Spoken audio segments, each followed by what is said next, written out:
Thus, the book of Revelation tells the date when it was written. Hello, my name is Jairo Torres, and in this presentation, I invite you to examine what the Bible tells us about this and what the historical records corroborate. I begin the session by praying and asking the Holy Spirit to enlighten us for this day. Let us remember what Paul tells us in 1 Corinthians 13:12. Now I know in part. We all begin with this limited knowledge. In Revelation 12:3, the text tells us that the great dragon appears at the moment when the woman, Mary, is about to give birth. The great dragon has 7 heads and 10 horns. Revelation 12:9 explains that the great dragon is the ancient serpent called the devil and Satan, who deceives the whole world. This takes place during the reigns of the Roman Emperor Augustus, who reigned from 27 BC to 14 AD. In Revelation 13:2, the dragon transfers its power to the first beast that rose from the sea. The first beast, like the dragon, has 10 horns and 7 heads. In Revelation 13:11, a second beast appears, rising from the earth, and it has 2 horns, like those of a lamb.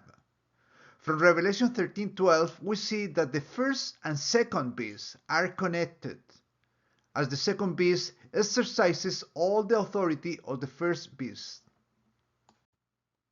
In Revelation 17, the key that indicates the historical moment when the book was written appears 4 times. The key is repeated in the following way. In verses 8a, the beast that you saw was and is not, and it is about to come up out of the abyss and go to destruction. In verse ab, the beast that he was and is not and will come.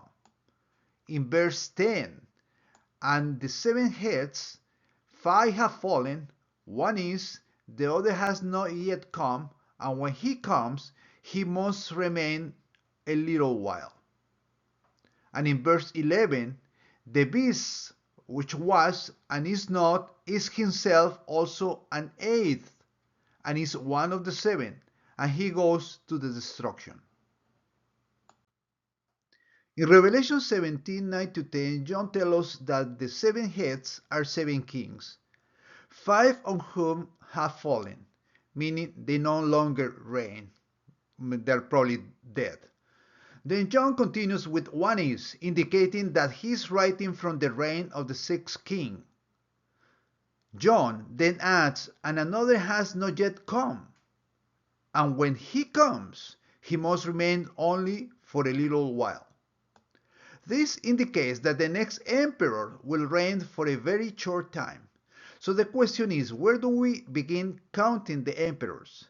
So the answer is found in Revelation chapter 12, when Satan appears at the time of Jesus' birth during the reigns of Emperor Augustus. So according to that, the 5 emperors are Augustus, Tiberius, Caligula, Claudius, and Nero. So when John then refers to 1 is, he means that he's narrating from the reigns of the next emperor after Nero, which is Galba.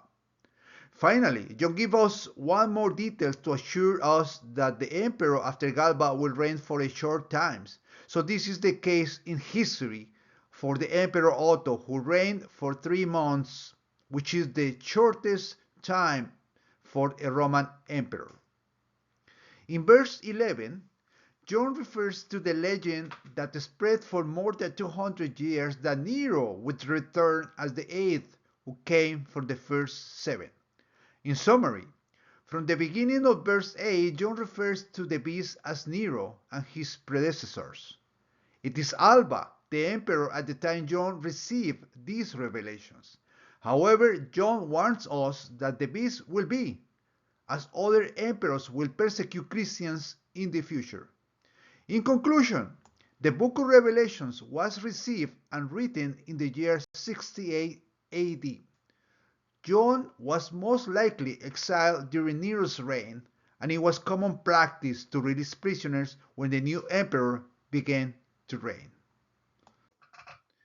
The 10 horns of the beast refer to 10 future Roman emperors who would persecute Christians.